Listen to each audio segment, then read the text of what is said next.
So thank you very much for having me today. Are you ready for me? Okay.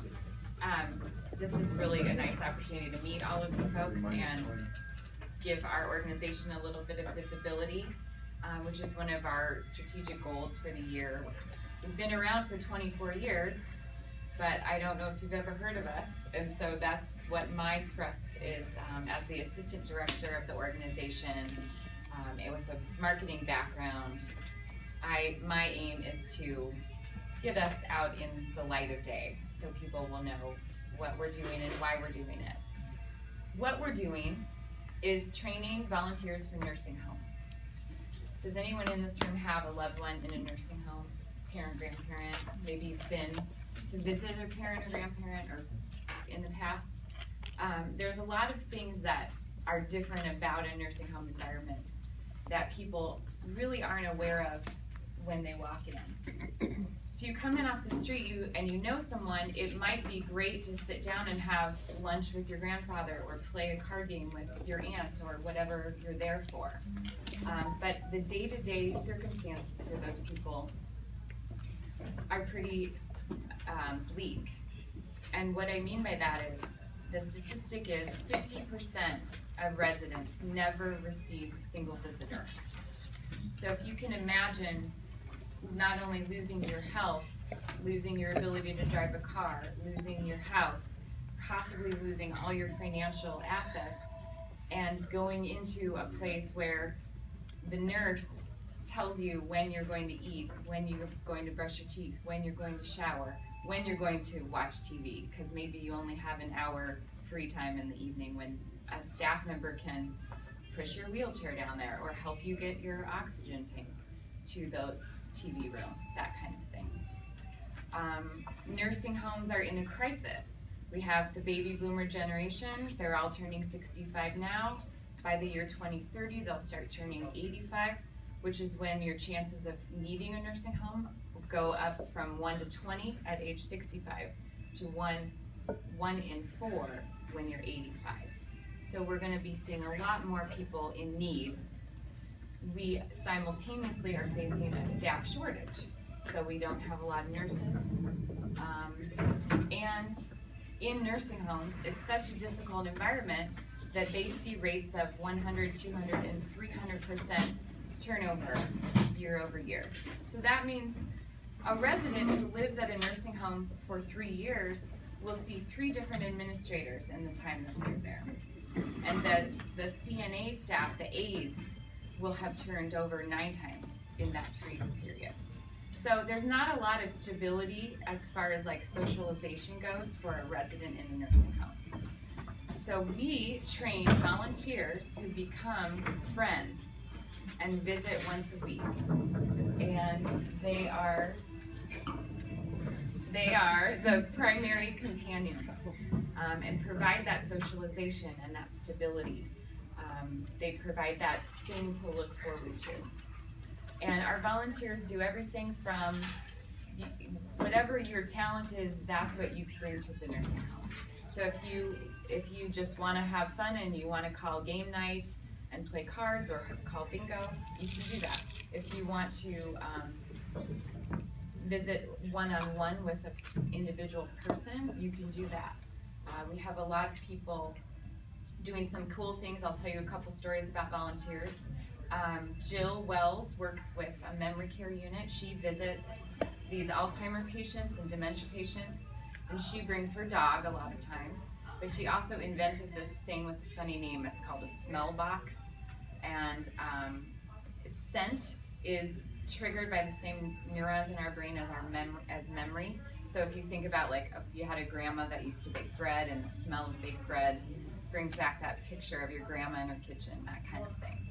So Jill puts these little jars together. She puts like pipe tobacco or a cotton ball with lavender oil on it or things like that, and takes them to the Alzheimer's patients, many of whom don't know who they are, who she is, where they are, but yet when they smell this box, something's triggered and they can have a moment and an interaction like, oh, I remember my husband used to smoke pipes, or oh, I remember my mother used to put fresh lavender in our bedroom, whatever the thing is. So that's just one example. I personally have been volunteering for 3 years, and I do a game night with my residents. The fun thing is building this weekly rapport. It's only an hour a week, but we now have this community within the facility, and we have our own inside jokes, and they have a trusting confidant that they rely on. So we recruit committed people that are dedicated to the weekly visit. Some people do a monthly visit, maybe the first Friday night, movie night kind of thing. We say it doesn't matter when you go, as long as you go when you said you were gonna go. We offer training to our volunteers because going into that nursing home environment can be a little disheveling at first. There's a lot of staff. You don't know who to check in with. You don't know what you can and can't do. Perhaps people have some communication issues because they've had a stroke. They can't speak.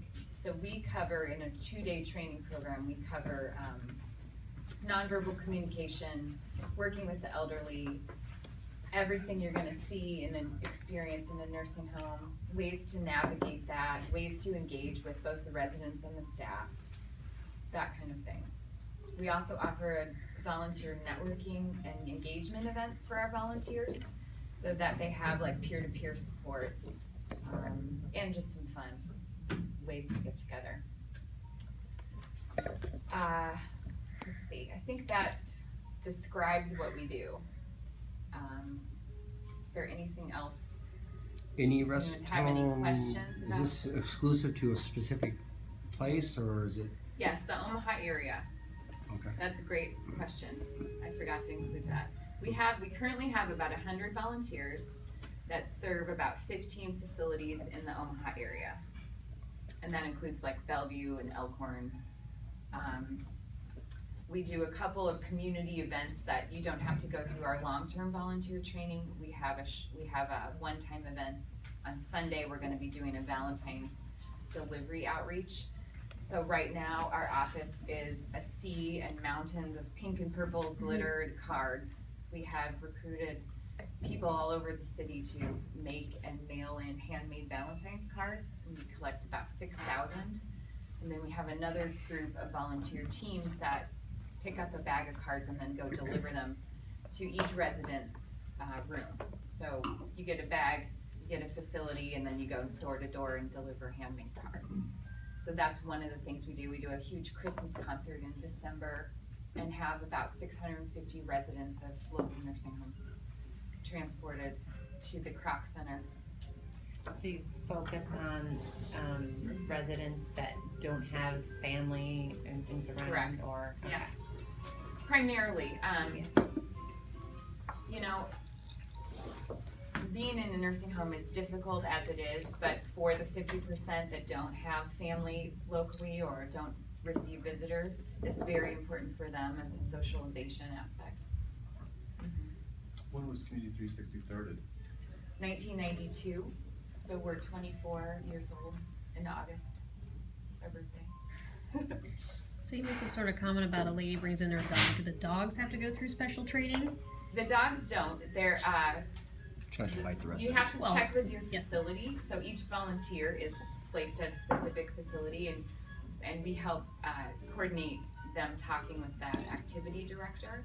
But eventually that just becomes a one-on-one relationship. You and your activity director decide what it is you can and can't do.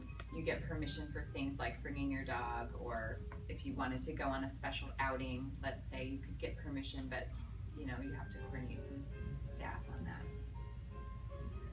How many volunteers would you like to have in the Omaha area? So our goal, this past year, we set a goal of 600. That would be 50 that would be 50 teams of 12. So we'd have 12 people at one facility. And they don't go all at the same time. They might go on different days at different times, but that team of 12 would always be connected and that stabilizing force in that nursing home. And then they would have each other as well. Could you also do, like if you'd say you want to volunteer, could you say, I prefer to volunteer at a nursing home close to my house, just kind of Correct, make it yeah. convenient for you? Yep, or your work, Okay. or whatever that looks like, or if you knew, if you had a friend at a certain facility and you wanted to go there. We do the training at our facility. We do a really thorough upfront screening process. We do an interview, 3 letters of reference, a formal criminal background check, and then you go through 2 days of training. And the reason for that is it's a very vulnerable population. Just kind of like working with kids, you have to be sure that if you're sending that person in there, there's gonna be no question. So we have a lot of attrition up front. A lot of volunteers don't get through that whole process. But the people who stay are the diamonds. They stay for years and years. We've had one guy for 15 years now. And I myself have been for 3. So we have a lot of really solid people that are committed and reliable, which is what the nursing home residents really need. Have you seen just like through the people coming back consistently that, I don't know, like sometimes, when you get elderly, you can just want to stop eating, stop interacting, stop doing whatever. Has this really kind of helped bring back some life into them and like enhance their, Yes. their last part of their life? Yes. So I'll share 2 statistics with you. This is a recent article that came out from the CDC. Within a few months of being admitted to a nursing home, 75% of people are put on an antipsychotic medication. And they have had no prior diagnosis or need for that in their life. So 75% are put on really heavy duty meds, maybe antidepressants, maybe mood stabilizers, what have you. And the reason for that is it's really the nurse's way. If they've got a lot of people on a floor, that's the way to keep everyone calm, managed, quote, managed. And so that in itself adds a lot of concerns for socialization or ways to manage people. But other articles suggest that socialization, true socialization, one-on-one interaction or group interaction is one of the key factors. It's like the top 4 factors for successful aging, or part of a healthy, balanced care plan. And so when you're on heavy meds, if they're putting their patients on heavy meds, they're often missing that socialization piece. I mean, they might have bingo or chapel, but it doesn't do it. So the volunteer is the thing that brings that final piece of the care plan and improves their quality of life. So, if we dare to, decide you are our 2016 recipient, then where does all the funds go toward? Well, so great question. We have, if I had a whiteboard here, I would draw you a yin and a yang. And I believe that fundraising and programming can't exist without each other. We can't fundraise if we don't have a really solid volunteer program, and we can't have a volunteer program if we don't have a really solid fundraising program. The key to that balance, I believe, is marketing. It's like air. If you don't have good marketing or visibility, then you don't have programming or fundraising, because no one is knowing about it, no one's signing up, no one's helping you out. So what I would like to ask is for funding support that would go towards marketing efforts, specifically a video to be shown to our donors at an annual banquet. And that would also be run through our social media and our website to boost knowledge about our organization, and have an exponential effect, because not only would it really impact donors at a fundraising event, it would also run online to create content marketing impact. When's the banquet? It's in October. This is a great question. We don't know yet. We're partnering with Physicians Mutual, and they're letting us know about their space. So We can put a nice big Opus logo on the video. Maybe Yeah. banquet. Hey, there you go. Oh my god. Video kind of people. Okay, well, that Any sounds other great. questions? I think Thanks for Appreciate having it. us. Thanks for great. doing it. Thank Thank you you. so much. Yeah. I'm so glad.